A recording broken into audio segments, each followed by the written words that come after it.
J'ai vu The Passenger, le nouveau film d'horreur d'André Øvredal. André Øvredal était le réalisateur du film Le Dernier Voyage du Déméter, que j'avais d'ailleurs particulièrement aimé. Mais bon, là ce film, The Passenger, me laisse totalement perplexe. Alors oui, la bande-annonce totalement hypante. On découvre deux individus, des potes qui sont dans une voiture, la nuit ils roulent, et là il y en a un qui va aux latrines. Au moment de remonter dans la voiture, l'autre a disparu et de fil en aiguille, on voit un bonhomme qui est le long de la route et la voiture le voit toujours le même au fil des virages. C'était la bande-annonce. En fait, cette séquence est le début du film. La totalité de la bande-annonce, c'est le début du film. Voilà. Après, dans le film, on découvre un jeune couple en plein Brooklyn qui quitte une ville urbaine pour vivre dans un van.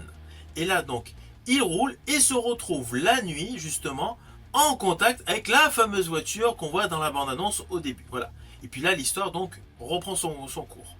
Alors, dans l'ensemble, c'est plutôt pas mal, le côté anxiogène, l'atmosphère complètement lourde et la tension psychologique croissante. À cela s'ajoute le contraste du jeune couple qui part sur une nouvelle vie, cela fait plusieurs semaines qu'ils sont sur la route, et se retrouve aux prises avec un élément de frayeur. Élément de frayeur où c'est essentiellement la jeune femme qu'il découvre en premier. Alors, ne vous inquiétez pas, je ne spoil pas. Et voilà. Il y a toute une histoire mystique, mythologique par rapport au Saint-Christophe. Alors, niveau budget, c'est un petit budget, c'est clair. Même dans le casting, la seule personne que j'ai reconnue, c'est le jeune homme donc, qui accompagne sa jeune femme. C'était le personnage faisant le fils de Will Smith dans Bad Boys. Voilà. Mais en dehors de lui, voilà, tout le casting, et j'ai reconnu personne. Le budget est donc très limité, mais la réalisation est bonne. Tous les espaces vides sont bien utilisés. Le côté de la nuit avec le contraste des petits éclairages que le couple organise. Enfin bon, bref. Voilà. Toute la colorimétrie, les éclairages, la photographie, c'est plutôt pas mal. En plus, il y a un côté où on ressent une véritable vulnérabilité de ce jeune couple. Et une dimension donc naturellement humaine de ce couple par rapport à tout le côté mystique horrifique. Alors il y a un côté de manipulation psychologique, voilà. Il y a quelques scènes gore, mais c'est très limité. Et surtout quelques séquences qui sont improbables.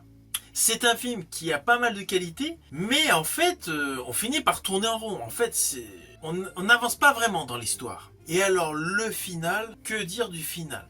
Alors, je ne m'y attendais pas, c'est clair, mais le final est totalement farfelu. On va pas se mentir, il est farfelu. Et j'estime que pour ce type de film, on a eu une bonne montée d'adrénaline avec une peur, une angoisse, tout un côté mystique. Organiser un final de la sorte, je reste perplexe. On va pas se mentir, ce n'est pas du tout un film à voir et revoir. Dans sa globalité, il y a tout un côté qui est décevant. Le côté du thème central est bon. La mise en scène est plutôt pas mal. Mais en fait, cela traîne trop en longueur. Et il y a des détails, je ne peux pas vous les dire parce que sinon ça vous spoil, mais qui sont totalement absurdes. Tout comme justement le final. Donc naturellement, c'est un film, je vous le dis franchement, où je suis totalement perplexe. Si vous avez la possibilité de vous le voir, allez le voir. Mais honnêtement, ne vous bloquez pas forcément une soirée pour aller le découvrir. Une fois que vous l'aurez vu, n'hésitez surtout pas à me mettre en commentaire votre opinion. Je vous dis à bientôt pour une prochaine vidéo.